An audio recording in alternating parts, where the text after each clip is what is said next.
Thank you, Presiding Officer. And let me first of all welcome the Government's acceptance of the Labour motion. That gives us the opportunity at 5 o'clock to speak from this chamber with a single voice that leaves no ambiguity as to what our shared view on this subject is. And of course, violence against women is not simply something that endangers women. It clearly does. It's something that demeans men, who are the primary source of that violence.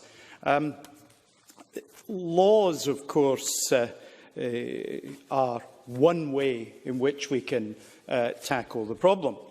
Legislation, there are areas we need to legislate in, and I welcome the actions of the Government in bringing forward some new laws. But the fear of prosecution by those who perpetrate violence against women is likely to be a substantially lesser influence which will lead to change than the kind of change that we need.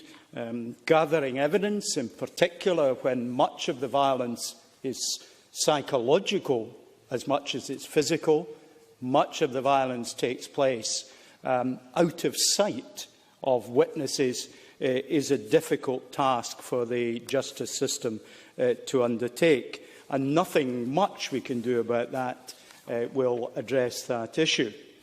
But the change that will make the greatest difference is not so much a legislative change, necessary as that is in certain areas, but when we find ways to change men's minds.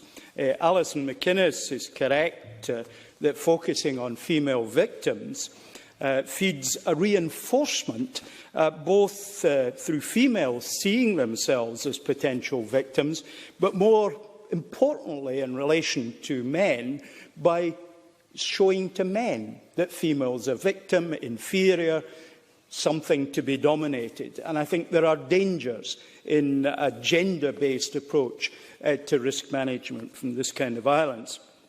Males' stereotypes of women can be reinforced if we don't take very great care.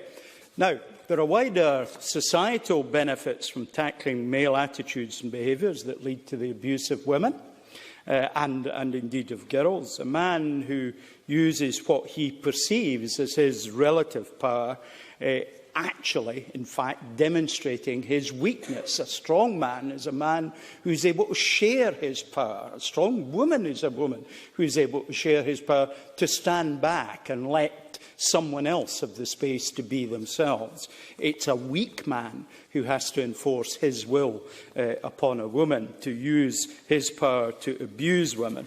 And of course, using power to abuse women sets a pattern of behaviour among men that is likely to lead to that man also abusing people of different races, of different sexual orientation, of different faiths, of different political views, perhaps even, and I have no evidence, but I instinctively feel this could be the case, more likely to be cruel to animals, because the whole disposition, the whole mental set of people who perpetrate violence against women is likely to lead them into behaviours that go beyond that. So there's a much wider benefit if we can change men's minds. So the question is, how do we actually change men? Because if we don't change men, we don't deliver very much.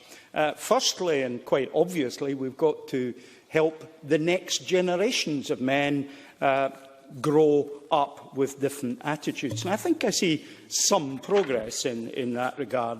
I was recently having my 4-year-old goddaughter was explaining to me, following a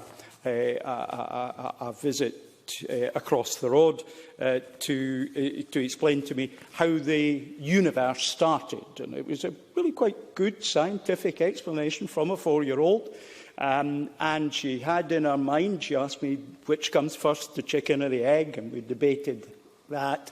And of course, how did the universe come into operation when there was nothing there? And I thought that was terrific, that she was getting engaged in pursuits that were previously thought 20 years ago as essentially male pursuits. And when I saw her just a week ago, we did a little scientific experiment involving crystals of salt being dissolved in water, and we saw them disappear. Then we boiled the water off, and we saw the salt reappear. And that was a little scientific experiment that we did together. And I gather she went along to nursery school 2 days later and explained this to all her colleagues in the nursery school. So there's a wider issue about our equalising our attitudes to people in our society, which are quite independent of the gender of the people. But men are today's problem. We want to challenge attitudes and beliefs, and that's difficult, extremely difficult. The psychological phenomenon that's called confirmation bias, the unconscious filtering out of information, which is at odds with our established beliefs and learned behaviours, is a substantial barrier to change.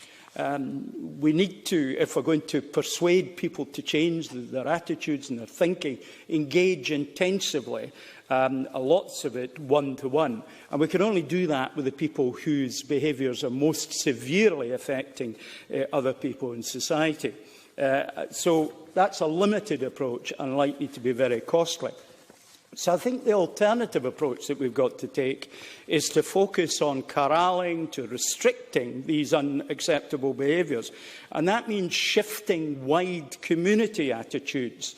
I'm an optimist by nature. I think that we might see the tipping point in this in the relatively near future, similar to that which happened with drink driving. When I first started drinking and driving was basically just one of these things that happened. Nobody bothered about it that much. Now, it really, in society, is viewed in a very different way. We've got to get to that position here. Now, I end, Presiding Officer, by saying I don't want the equality that could flow from women adopting the male behaviours that we've spent the afternoon criticising. The society I want, and I hope we all want, is based on mutual respect, change in behaviours and a safe world for all our citizens here in this country and across the world.